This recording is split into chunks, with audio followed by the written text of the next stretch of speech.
Unity of Houston is an inclusive church where we seek to understand and live the teachings of Jesus and other spiritual masters. At Unity, we welcome all people from all spiritual paths and every walk of life. We celebrate the diversity of our city and of our world, and we teach love, tolerance, and oneness, seeking to live in harmony with open minds and open hearts. Wherever you are in your spiritual path, you are always welcome at Unity. Join us and discover that the life of your dreams is already within you. There's some good things happening over here at Unity today. Thank you all so much for being with us. And there are more here than before Easter. So some of you must have liked what you. I had several people come through the line. They were like, I forgot how good it is to be together. So thank you all for being here. This is actually the fourth week of our series I've been doing in April on transformation. It's called Be Transformed. And, I thought about that when I was planning this months ago, really. Like, what better spiritual theme for us to teach on and explore and practice than transformation and Easter month, right? But Easter happened last week. Now what? And I think that the universe really conspired for our good today, because that's exactly what I want to talk about. We've had this transformative experience. What happens next? What happens next? In the Gospel of John, chapter 16, verse 7, Jesus says, "Nevertheless, I tell you the truth. It is expedient for you that I go away. For if I do not go away, the Comforter will not come unto you. But if I depart, I will send the Comforter to you." The word comforter that would have been used in the Greek is paraclete. And this word, actually, it's a legal term. And advocate is probably the better translation. That's the way it was mostly used. Someone who would stand up for you, make your case, make the connection for you where you needed to be. Helper is another word that it used. And this is the beautiful way I want to start this idea that what happens after our transformation experience. We've been praying for this thing to happen, for the shift, for the new way of being, and it's happened. Now what? There's in people that do change management in the corporate world, they say everybody wants transformation, but nobody wants to change.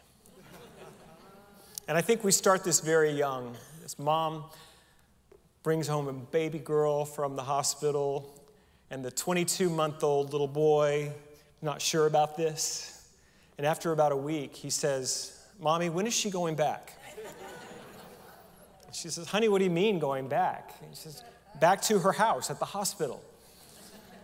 And Mom said, "No, honey, she's with us. She's ours. She's going to stay here."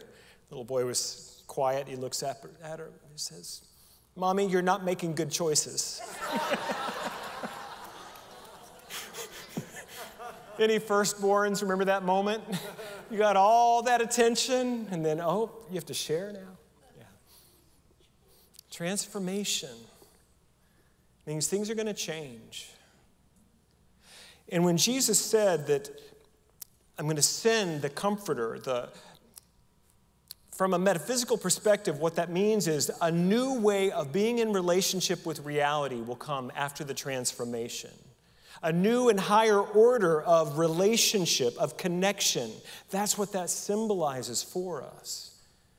And so when we think about transformation and where we're going to be after the transformation, we might get a little, grandiose.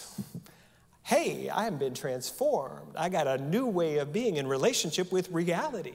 Check it out. And so I chose for the title of today's talk, now we've done our Christianity, we're going to go back into Buddhism. Is that okay? Chop wood, carry water. How many of you have heard this phrase? Quite a few. I first learned about it in a New Thought church, and I was told, before enlightenment, chop wood, carry water. After enlightenment, chop wood, carry water. And I got it. I got that sense that perhaps this transformation that we're talking about is more about the inside than the outside. Perhaps we still have to attend to our lives once we've achieved spiritual transformation. The story, I've, like I said, I've known the phrase for a long time, probably 25, 30 years, but I wasn't sure of the origin. A lot of the things that come from Buddhism are attributed to the Buddha himself. This one was not, but I tracked it down. I just am so grateful that I became a minister after the internet. That's all I'm going to say. Bless you, Howard, for all those years before St. Google. As near as we can figure from the Google, and I visited a lot of Buddhist discussion boards and places where people were talking about this phrase and where it came from, and there seems to be some agreement that it comes from the dialogues of Layman Pang, who was an 8th century Buddhist mystic in China. Interesting character. He did not live in a monastery, and he did not attract a throng of students around him. He was a successful businessman. And then, in the middle of his life, he became interested in spirituality. And so at the back of his mansion, he built a meditation hut and began to practice and study. And this call of transformation fell upon his heart and his mind. And he did. He renounced his earthly wealth. And then he began to travel China, studying with different teachers and practicing. Now, he never took up the robes, and so he got a lot of flack for that. How can you be enlightened? How can you be a teacher if you're not wearing the priest's robes? And he was challenged a lot. And he was once challenged by a monk who said, "Layman Pang, my teacher is a great enlightened one. He can stand on one bank of the river, and he can call forth many cosmic emanations on the other bank. Tell me, if you are enlightened, how do you demonstrate your awakening?" And Layman Pang answered, "I chop wood and carry water." This is a translation from the ancient text by James Green. "What I do every day is nothing special.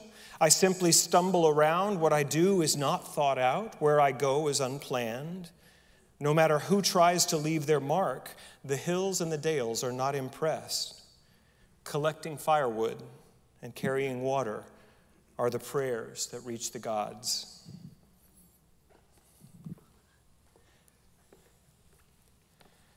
It's a deep spiritual understanding that what we're talking about when we're speaking about spiritual transformation, that it is done in consciousness. That the conditions, the surface things of your lives may or may not change, but it is you that will change. And so, chopping wood and carrying water is still what may occur in your life, but you're different. And your relationship with those simple acts of taking care of a life are different because you have put the spiritual work in. You have released that which is no longer serving. You've experienced the crucifixion of old ideas and lesser identities. You have experienced the resurrection of rising in a new and higher vibration in who you are, made in the image and likeness of the Most High. You're different. And yet, we live our lives. Now, it doesn't mean that things won't change. We have, lots of demonstrations of people that had a spiritual transformation, and they were, did an about-face. Think about the Saul on the Damascus Road in the New Testament. Struck by a light and the voice of Jesus saying, "Saul, Saul, why do you persecute me?" He was blinded, went to the house of Ananias. He was healed, and from that moment, his life was very different. Instead of persecuting the new Christians, he became the foremost teacher and evangelist of Christ. But you know what? He kept his trade. Did you know that? Those of you who went to he made tents for a living. That's Paul's version of chop wood, carry water. He still attended to those details of life. So the first thing that we have to know as we are completing this 4-week study on transformation is that it's an inside job. That what we're seeking is about a shift in awareness of who we are and how we relate to reality. Jim Carrey, you've heard of him, right? I love this quote. I found it on one of those Buddhist message boards. It was great. He says this: "I wish everyone could get rich and famous and have everything they ever dreamed, so they could see that's not the answer. I wish everyone could get rich and famous and have everything they ever dreamed of so they could see that's not the answer. And how many times have we seen that in that celebrity culture that we seem so enamored of? People get everything they want and their lives end up in disaster. It's telling us something. Now, there's nothing wrong with riches and fame. We are a prosperity and success church. We teach them unembarrassedly, unashamedly, because that is one of the ways that we demonstrate the abundant life that Jesus came to teach us. But that's not the point. That's not the goal. The goal is to awaken to our true self and to live from that truth of connection with divine love. And once we know different, we are different. You heard that, right? If they knew better, they'd do better. But anytime that we are finding ourselves in opposition to anything happening out in the world, it's an invitation for our transformation, for us to go deeper within. The second thing I want to tell you about this transformation process is that it is indeed a process. It's not like you're going to finally cross that one line and then you're done. And this is why I have always had a little resistance to this term enlightenment, or, kind of separating, well, these are the unenlightened and these are the enlightened. Because it reminds me, frankly, of what I grew up with. These are the unsaved and these are the saved. It doesn't feel right for my soul. My experience is that transformation it may be a singular event around a particular belief or conscious, system that I've been growing with, but then it's all different, but I'm not done. I still have more growth to do, more healing to walk through, more of the truth of myself to be revealed.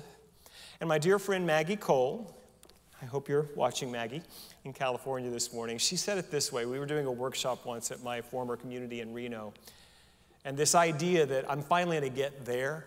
Anybody else have that there disease? Like, I'm going to get there. When this happens, then I'll be good. I'll be fixed. And she said, for her, it came to her one day that it's not there, it's not done, but this is the peace I need for the next chapter of my journey. And that has always stayed with me. Whatever this new way of being, this deep transformation, this healing of my consciousness, what has occurred doesn't mean I'm done, but this is what I need now. That if I'm going to walk into the next greater yet to be of my life, I need to know this. I need to let go of that. So that's why we have these experiences. The other thing I want to talk about this morning around this piece of it is the layers of the onion. Do you know this phrase? I don't think this is from Buddhism. I don't know where this is from, a cook somewhere. That they were talking about, we do this work of spiritual transformation and healing. And maybe it's the stuff we had with our mom or our dad, or maybe it's stuff we had about a childhood bullying. I don't know what it is, but we have some old thing we've been carrying around. I know what my list is. I don't know what yours is. But we do that work. That's a lot of the work in recovery and 12-step is about that. Doing that moral inventory work, doing that amends work. We get underneath it and we see, oh, here's this pattern. And I make it different and I change and I heal. And then a couple years later, it's back. And we're like, wait, I thought I healed that. What happened? And some wise old-timer sit in the room and say, layers of the onion, buddy. There's more layers of that healing yet to be. That really irritated me. It's like, because I really prefer to just kind of do it and be done. I mean, this belief that I should be able to do something once and be done is so pervasive. One time I realized, I think that I should never have to buy toothpaste again because I've already done that. It's silly. I was cleaning up the leaves of a pool at a house where I owned once and thought, why do I have to do this every day? It's clean. Why can't it stay that way? I know it's silly, but that's the way my mind works. Is that I think that I've done it. Why should I have to do it again? It was actually standing at that pool with the skimmer, the net. I was realized, you know what though? Every time that I have some new level of freedom from releasing some old toxic belief that's kept me small, it feels so good to expand into more of who God made me to be. And if I were done, if I had cleaned up all of my past, I had cleaned up all my consciousness, I would never again experience that freedom of the greater yet to be. And so the next day I was out there skimming the leaves again, grumbling a little bit, but maybe with a little bit more openness to it. Another friend shared with me that her journey of the layers of the onion was like this. The first time it was shock and grief and refusal to accept that I haven't done all this work. The next time it came around, it was a little grumble and sort of a, well, this is the way it is. They told me there would be more layers to this healing. And finally coming to a place that when this old belief around my mother or around, sorry, Mom, I'm not really talking about you, I'm just reaching for examples. But whatever that is, it comes up again. There's almost a celebration because you know on the other side of doing this work comes greater freedom.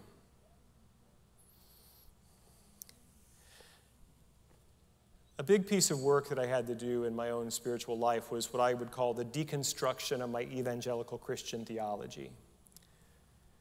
I liked being in the in-group because part of me never believed I was really worthy of being in the in-group.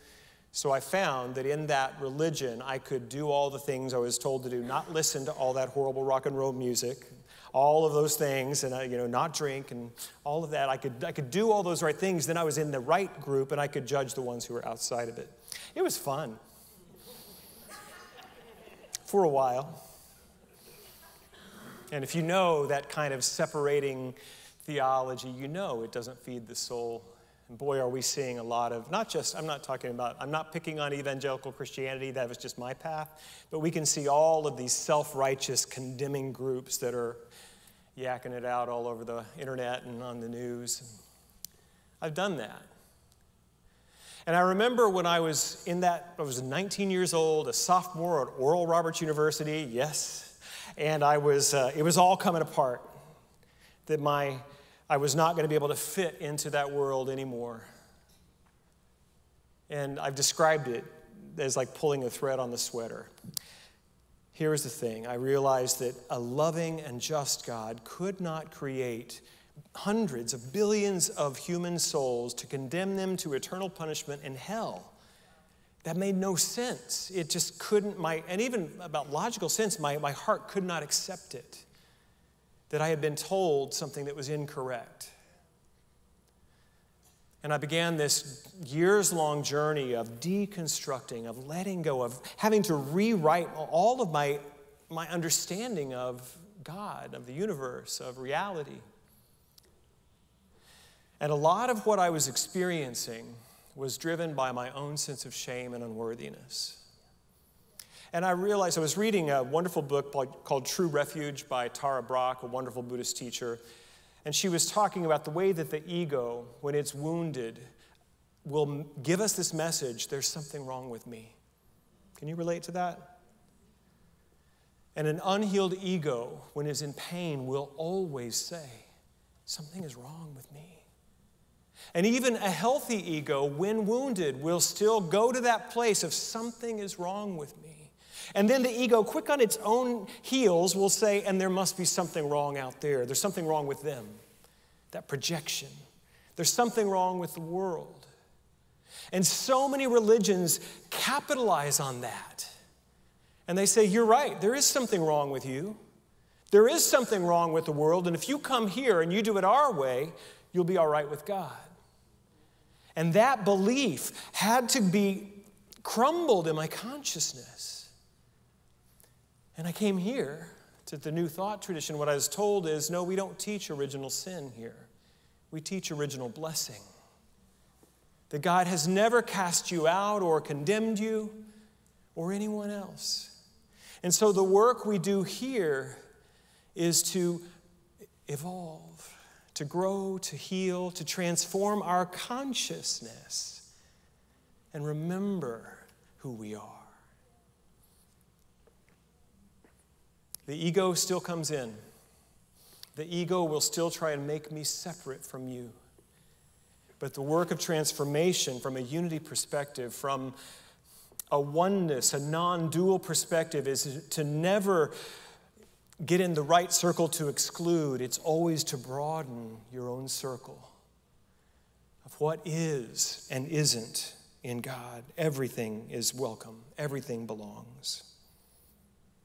Even your resistance is an invitation. That one was a very interesting one to come upon. The ego becomes attached to conditions, leading us to suffer. The suffering, the pain gets so bad, we're ready for some freedom. We seek our liberation, our transformation. That happens. Even our awakening or enlightenment is the result of our resistance and our suffering leading us to the freedom. But then the ego will come back in and say, now I got it. All done. I'm in the right group now. And so the invitation again, spiritual pride, man, it's just never going to get us anywhere. And I wish that we were exempt from it in New Thought. We love everybody. You know, there's that old story that someone told about us. Don't let them take you to Unity. That's that love everybody church. It's a bad thing. You know, we still get into that place of like, now I got it. Now I figured it out. And I remember, as I mentioned, my disappointment about the layers of the onion, but that ego voice of unworthiness was like, oh, you see? You're never going to be good enough. You're never going to be perfect. Perfectionism sucks the joy right out of everything, you all. So the antidote to perfectionism is self-acceptance. The antidote to perfectionism is self-acceptance. And it's not like, well, I guess I'm just going to be imperfect. Recognizing that the wholeness of who you are is so profoundly whole that it can hold every imperfection and still be whole. That's who you are. And the humility that comes from that, always willing to look at our stuff, always willing to say, yeah, I don't have it yet. I'm still working, I'm still changing, I'm still growing, I'm still learning, I'm still healing, I'm still revealing my truth. And nothing is happening to you. Everything is happening for you. Every single thing, yes, him too. Happening for your good. All of it is an invitation into your wholeness. When we are in pain, I want to bring up this is an acronym that Buddhist teachers are really working with right now, and I love it. RAIN. To recognize what is happening, that I've been triggered, I'm having a moment where I've gotten into pain. Then next, to accept this is what is. Because what we typically want to do is we want to run to a drink or to a new partner or to a cheeseburger. We want to run away. And instead to accept that this is what is. And then we can investigate. And Tara Brach says, investigate with kindness, not with judgment. See what is that's going on. Where is this attached in my mind, in my heart? And lastly, non-identify. That this is happening, and I accept it. I'm looking at it, but this is not who I am. This is the image that we started this series with 4 weeks ago of the Nautilus. We can bring that one up, Chip. Isn't this beautiful? Every one of those little chambers was the house for that little creature. And I like to imagine that in his little Nautilus brain was feeling, there's some discomfort here. This used to be such a great place to live, but the neighborhood is just too cramped. And out of the wisdom written into its very body, creates a new and larger home. This is your spiritual journey. This is what's happening in your spiritual life. And every bit of discomfort and pain is calling you into a bigger place for you to dwell, to higher consciousness, to more room for God. And the bigger you get in God, the more beauty you create in this universe. Let's pray.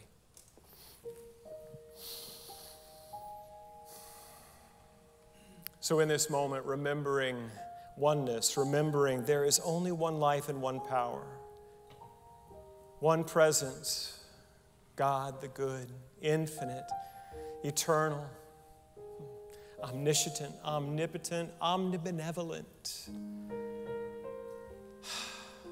complete and whole in every way. This is the truth of reality. This is the truth of God. And this is the truth of me. This is the truth of all. That we are expressions of this perfection, this wholeness, this intelligence, this love.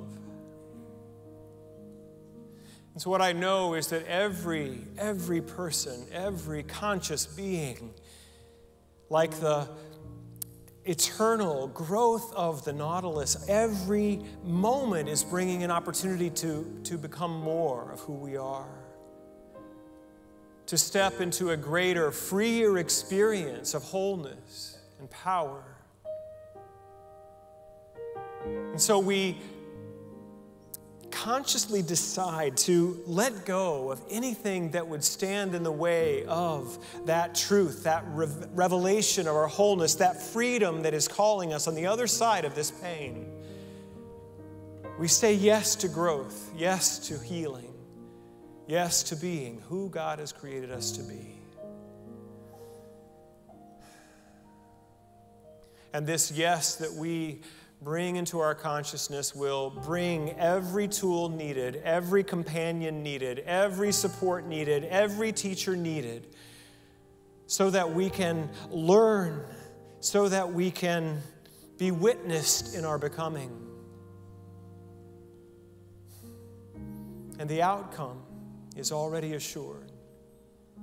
For we already are what we are called to be. We already are what we have always been.